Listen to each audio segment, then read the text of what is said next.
اللہ کے نبی چلے جاتے ہیں، اور جب یہ خبر عثمان غنی رضی اللہ تعالیٰ عنہ کو ہوتی ہے، عثمان غنی رضی اللہ تعالیٰ عنہ اس قبیلے غفار کے آدمی کے پاس پہنچتے ہیں اور کہتے ہیں اس کو تو بیچ دے اگر بیچنا چاہے۔ معاملہ طے پاتا ہے 35,000 درہم میں، اور عثمان غنی رضی اللہ تعالیٰ عنہ اس میٹھے چشمے کو خرید لیتے ہیں۔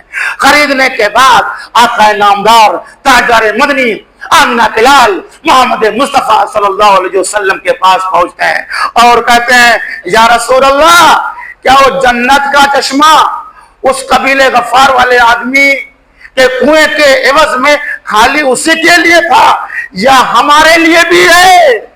اللہ کے نبی کہتے ہیں تمہارے لیے بھی ہے۔ عثمان غنی رضی اللہ تعالیٰ عنہ کہتے ہیں کہ میں یہ کنواں جو خریدا ہوں سب راہ خدا میں صدقہ کر رہا ہوں۔ عثمان غنی رضی اللہ تعالیٰ عنہ نے وہ 35,000 درہم کا جو کنواں خریدا اس کو صدقہ کر دیا۔ میرے بھائیو، یہ ہے فکر آخرت۔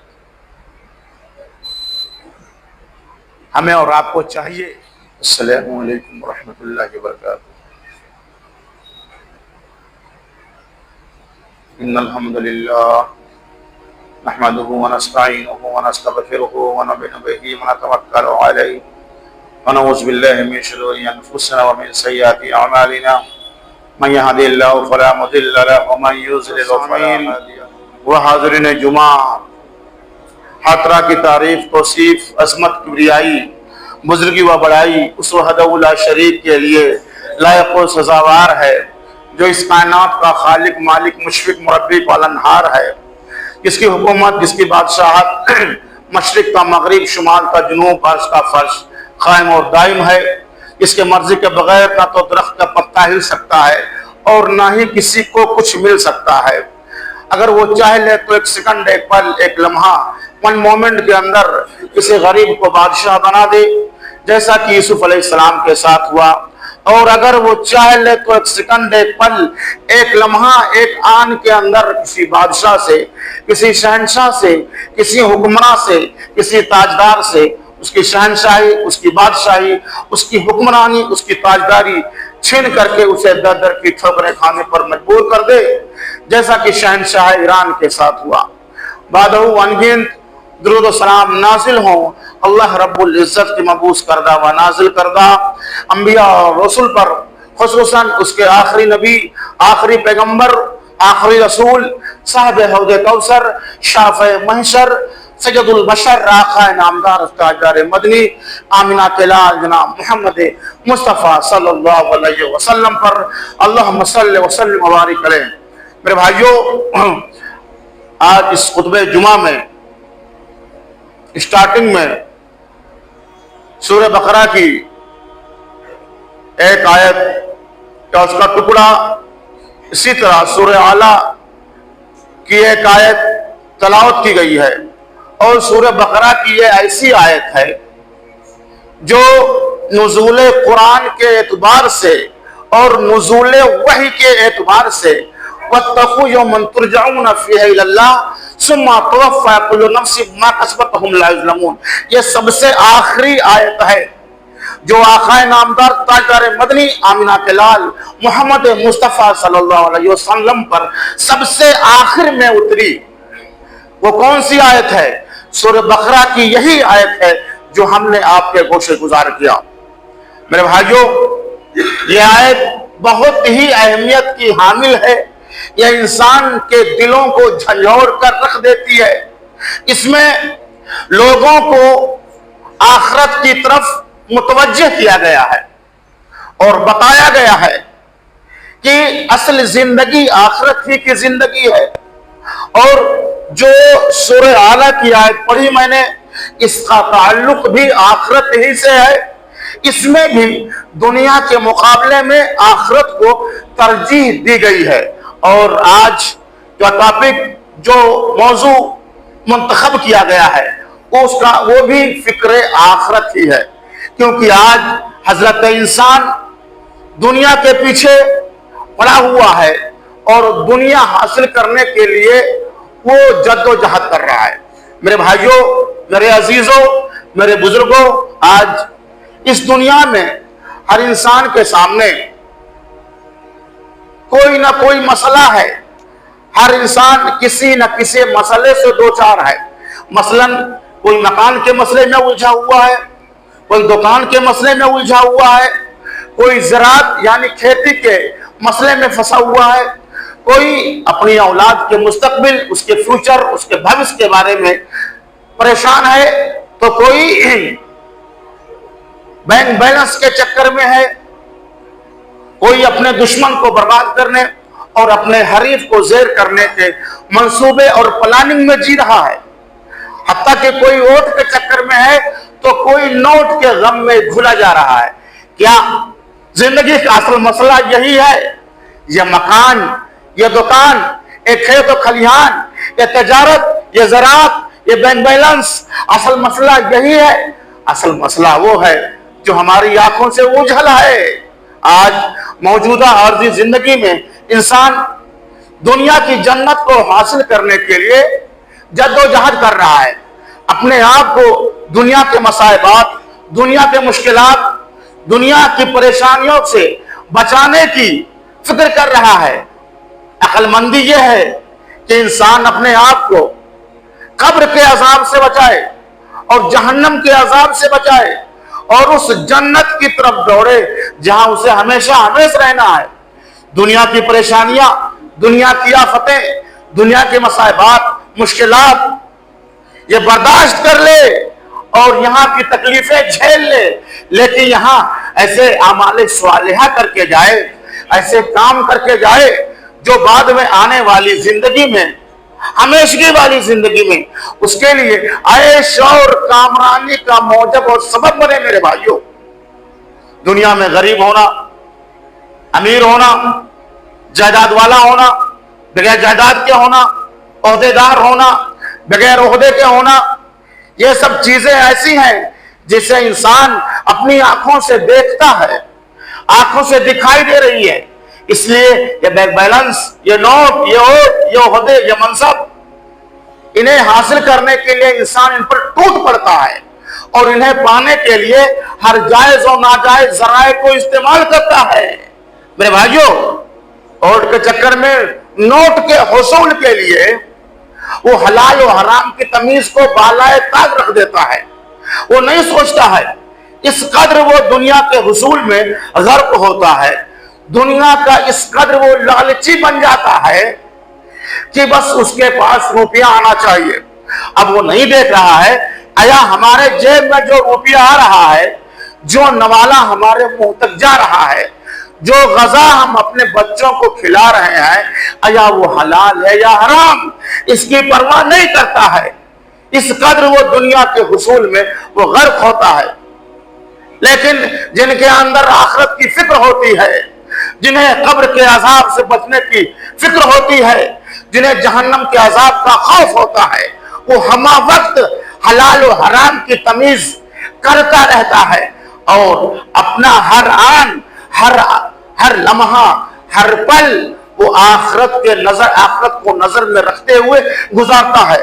میرے بھائیوں, آئیے دیکھتے ہیں ہمارے اسلاف کس قدر ان کے اندر فکر آخرت تھی اور کس قدر وہ حلال و حرام کے درمیان تمیز رکھتے تھے. بخاری کی حدیث ہے, راوی حدیث اما عائشہ رضی اللہ تعالی عنہا ہیں, انہیں کی حدیث کو نقل کیا گیا ہے. اس میں بتایا گیا کہ ابوبکر رضی اللہ تعالی عنہ کے پاس ایک غلام ہوتا ہے اور ابوبکر رضی اللہ تعالی عنہ اپنے غلام کو اپنے مکان کا ٹیکس, خراج یا کرایہ وصول کرنے کے لیے بھیجتے تھے. ابوبکر رضی اللہ تعالی عنہ اور غلام جاتا, جو کچھ اسے ملتا وہ لے کر کے آتا تھا اور ابوبکر رضی اللہ تعالی عنہ کو دیتا تھا. ابوبکر رضی اللہ تعالی عنہ اس سے کھا لیتے تھے, جو دیتا تھا کھانے والی چیز ہوتی تھی, کھا لیا کرتے تھے. ایک مرتبہ ایسا ہوا کہ غلام جاتا ہے اور کوئی کھانے والی چیز لے کر کے آتا ہے, ابوبکر رضی اللہ تعالیٰ عنہ کو وہ دیتا ہے, ابوبکر رضی اللہ تعالیٰ عنہ کھا لیتے ہیں. میں مفہوم بتا رہا ہوں بخاری کی حدیث کی.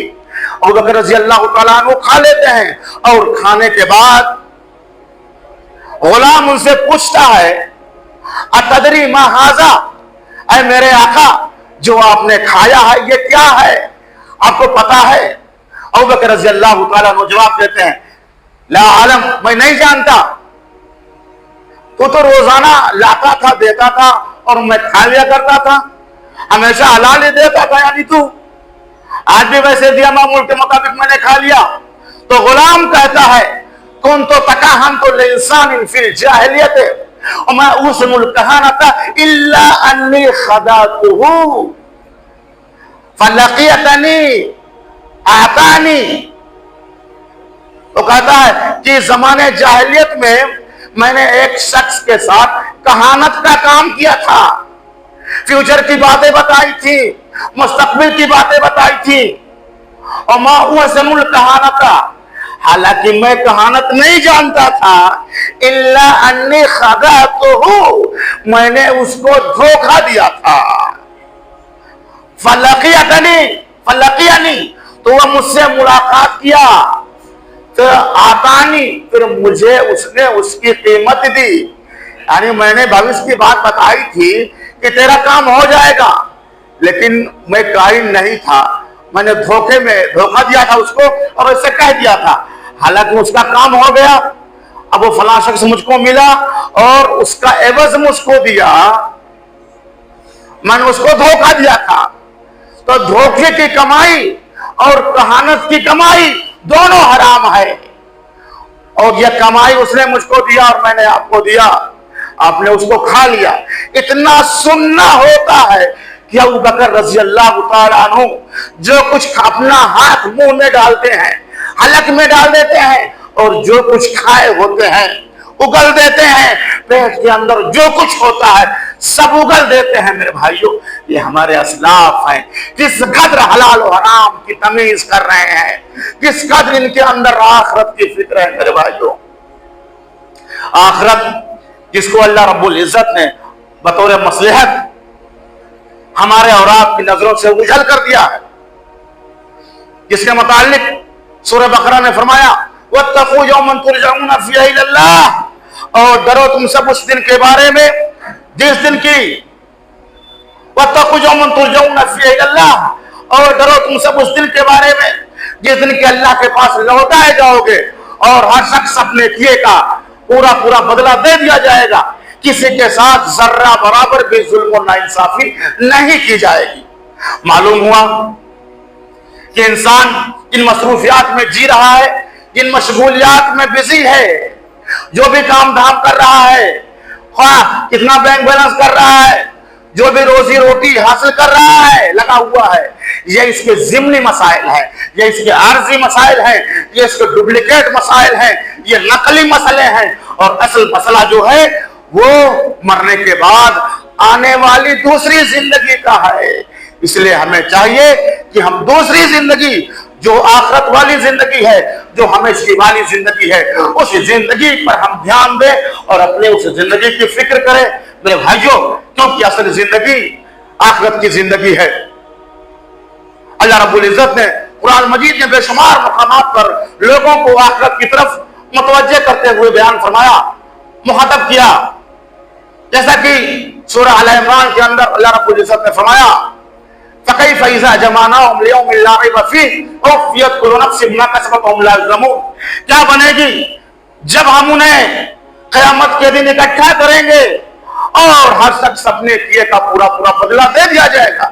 کیا حال ہوگا میرے بھائیوں جب اللہ رب العزت ہم سبھی کو قیامت کے روز اکٹھا کرے گا، اکٹھا کرے گا، اور ہر شخص اپنے اعمال کے مطابق سزا اور جزا سے دوچار کر دیا جائے گا۔ اسی طرح سورہ بقرہ کے اندر ارشاد فرمایا وَاتَّقُوا يَوْمًا لَا تَجْزِي نَفْسٌ عَن نَفْسٍ شَيْئًا، اور ڈرو تم سب اس دن کے بارے میں، اس دن سے جس دن کی کوئی کسی کے کام نہیں آئے گا۔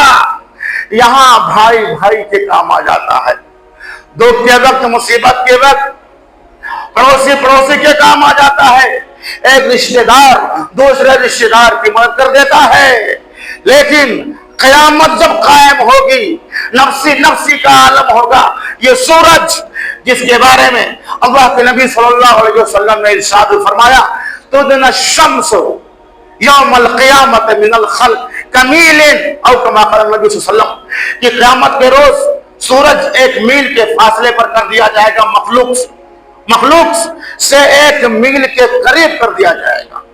اور راوی حدیث بیان فرماتے ہیں اس میں کہ یہ میل جو ہے 2 معنی میں مشترک ہے، اور راوی حدیث جو ہیں وہ کہتے ہیں میں نہیں سمجھ سکا کہ میل سے مراد وہ میل ہے ام مسافت الارض یا زمین کی مسافت یہ مراد ہے تقریباً 1.5 کلومیٹر، یا میل سے مراد وہ سلائی ہے الذی تقتحل بہ العین جس کے ذریعہ سے انسان سرما لگاتا ہے۔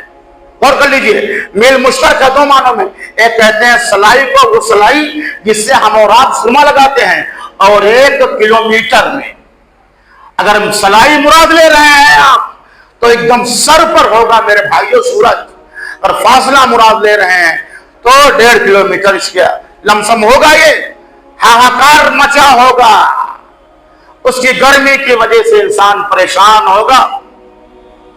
کروڑوں میل کے فاصلے پر سورج ہے، اس سے گرمی برداشت نہیں ہو رہی ہے، لیکن قیامت کے روز 1 میل کے فاصلے پر کر دیا جائے گا۔ انسان اپنے اعمال کے مطابق پسینے میں شرابور ہوگا، کسی کا پسینہ ٹخنے تک، گھٹنے تک، کوخ تک، اور بتایا گیا کہ پسینے کا لگام لگایا جائے گا، یعنی کسی کا پسینہ اس کے منہ تک آ رہا ہوگا میرے بھائیو، نفسی کا عالم ہوگا۔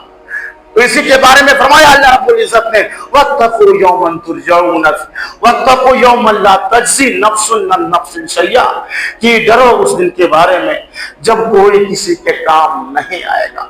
اسی طرح فرمایا اللہ رب العزت نے سورہ تحریم کے اندر یا ایھا الذین آمنوا قوا انفسکم واہلیکم نارا، اے ایمان والو خود کو بچاؤ، خو فعل امر کا صیغہ ہے، حکم دے رہا ہے اللہ رب العزت کہ خود کو بچاؤ اور اپنے اہل و عیال کو بچاؤ اس جہنم کی آگ سے جس کا ایندھن انسان اور پتھر ہے۔ یا جہنم کس کے لیے بنائی گئی ہے؟ پلانٹس کے لیے، نباتات کے لیے، جمادات کے لیے، کس کے لیے؟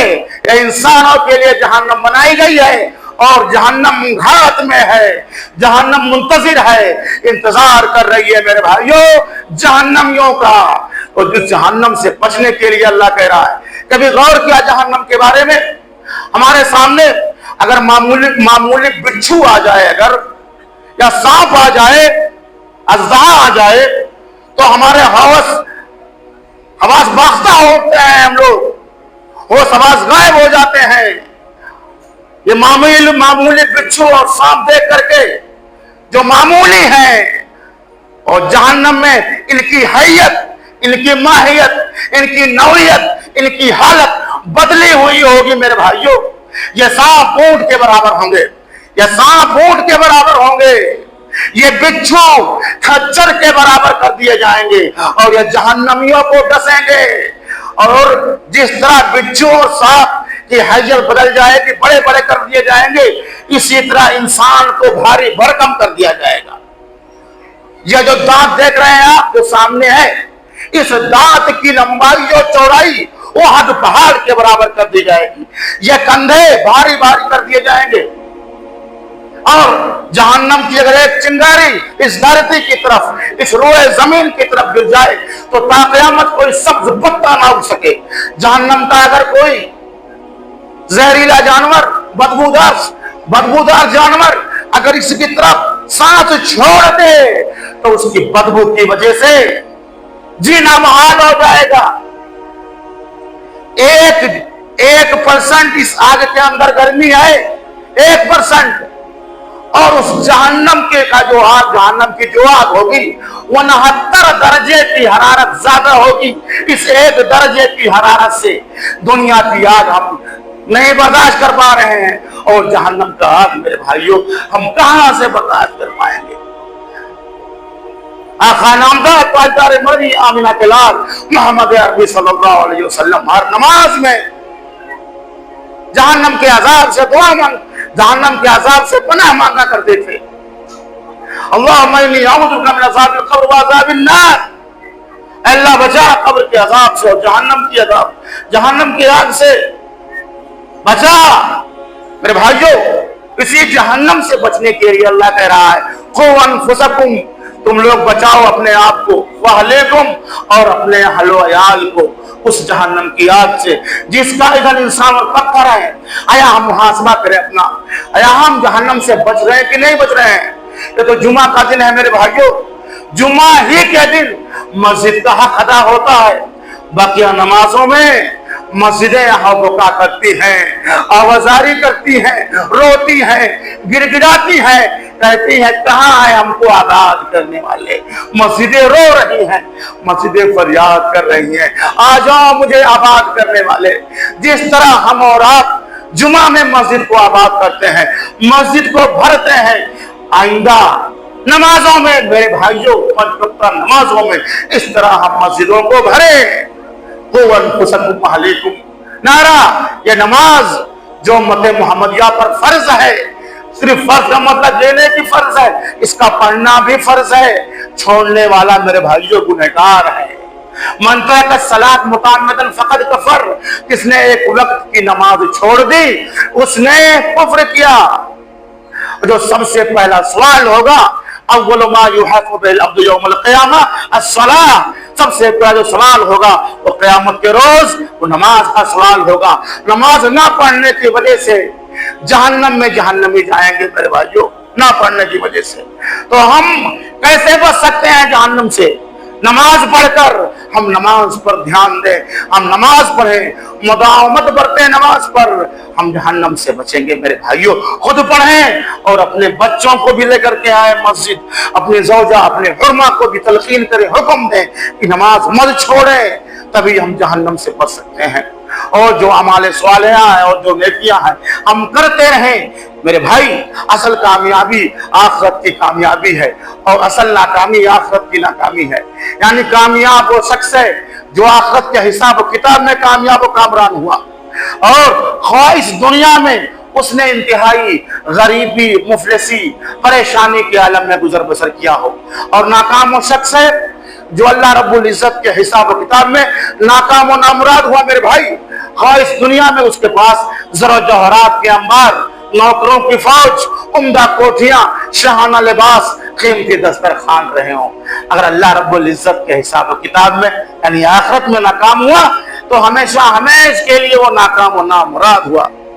میرے بھائیو، کامیابی کا معیار جس کے بارے میں اللہ رب العزت نے خود فرمایا سورہ ممنون کے اندر، فمن ثقلت موازینہ فاولئک هم المفلحون، جن کی نیکیوں کا وزن بھاری پڑ گیا وہی ہیں کامیاب ہونے والے۔ ومن خفت موازینہ فاولئک الذین خسروا انفسهم، ومن خفت موازینہ، اور جن کی نیکیوں کا وزن ہلکا پڑ گیا وہی ہیں جنہوں نے خود کو خسارے میں ڈالا ہے میرے بھائیوں، یعنی ناکام ہونے والے۔ میرے عزیزوں، میرے پیاروں، جن کے اندر فکر آخرت ہوتی ہے وہ ہمہ وقت نیکیاں کرنے کے لیے وہ پریشان رہتا ہے، ہر پل ہر لمحہ وہ نیکیاں ہی اکٹھا کرتا ہے اور اعمال صالحہ ہی کرتا ہے، اور اسے احساس ہوتا ہے کہ ہمارے یہ کام جو انجام پا رہے ہیں وہ دن کے اجالے میں یا رات کی تاریکیوں میں یہ سب کے سب ریکارڈ کیے جا رہے ہیں، اور ایک دن ٹیپ ریکارڈ کھول دیا جائے گا، اور جیسا ہم نے عمل کیا ہوگا اسی کے مطابق سزا اور سزا دے دیا جائے گا۔ جن کے اندر فکر آخرت ہوتی ہے میرے بھائیوں، صدقہ و خیرات میں بھی وہ بڑھ چڑھ کر کے حصہ لیتا ہے۔ دیکھیے فکر آخرت حضرت عثمان غنی رضی اللہ تعالی عنہ کے اندر، دیکھیے عثمان غنی رضی اللہ تعالی عنہ ہے، ہجرت مدینہ ہجرت کر کے جب مسلمان مدینہ آتے ہیں تو وہاں پر مدینہ کا پانی جو ہوتا ہے میرے عزیزوں کھارا ہوتا ہے، مسلمانوں کو پانی پسند نہیں آتا۔